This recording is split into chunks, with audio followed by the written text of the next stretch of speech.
Hello friends, welcome back to my channel. ఈరోజు మనం ఒక 3 రోజులు 4 రోజుల పాలు జున్ను పాలు ఎలా గట్టిగా తయారు చేసుకోవాలో చూద్దామండి. ఫస్ట్ అయితే జున్ను పాలు జున్ను అవుతుందో లేదో ఒకసారి ఇలా చెక్ చేసుకోండి. జున్ను పాలని ఫస్ట్ అయితే నేను 1 లీటర్ వరకు పాలు తీసుకున్నాను. ఆ జున్ను పాలలో 1 టీ గ్లాస్ వరకు వేసుకొని ఫస్ట్ గ్యాస్ మీద పెట్టుకొని చెక్ చేసుకుంటున్నాను. ఇలా మనకి పేస్ట్లా అయిందంటే మనకి జున్ను అవుతుందండి. ఇప్పుడు ఈ పాలతో మనం జున్ను రెడీ చేసుకోవచ్చు. నేను ఇలా లీటర్ వరకు పాలు తీసుకున్నాను. ఆ లీటర్ పాలకి ఒక 1 గ్లాస్ అయితే నార్మల్ మిల్క్ వేసుకున్నానండి. అలాగే ఒక 3/4 ఏమో బెల్లము, తర్వాత ఇలాచీ పౌడర్ను, మిరియాల పొడి కూడా వేసుకుంటున్నాను. కొంచెం షుగర్ కూడా వేసుకున్నానండి.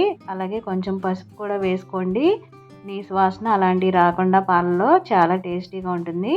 ఇప్పుడు ఆ పాలని మొత్తం అలా స్ట్రెయిన్ చేసేసుకొని ఇలా కుక్కర్ తీసుకొని కింద ఒక స్టాండ్ను వాటర్ పోసుకొని గ్యాస్ కట్ లేకుండా విజిల్ కూడా లేకుండా ఉడికించుకున్నాను 20 మినిట్స్. ఇలా గట్టిగా నాకైతే 20 మినిట్స్కి రెడీ అయిపోయింది.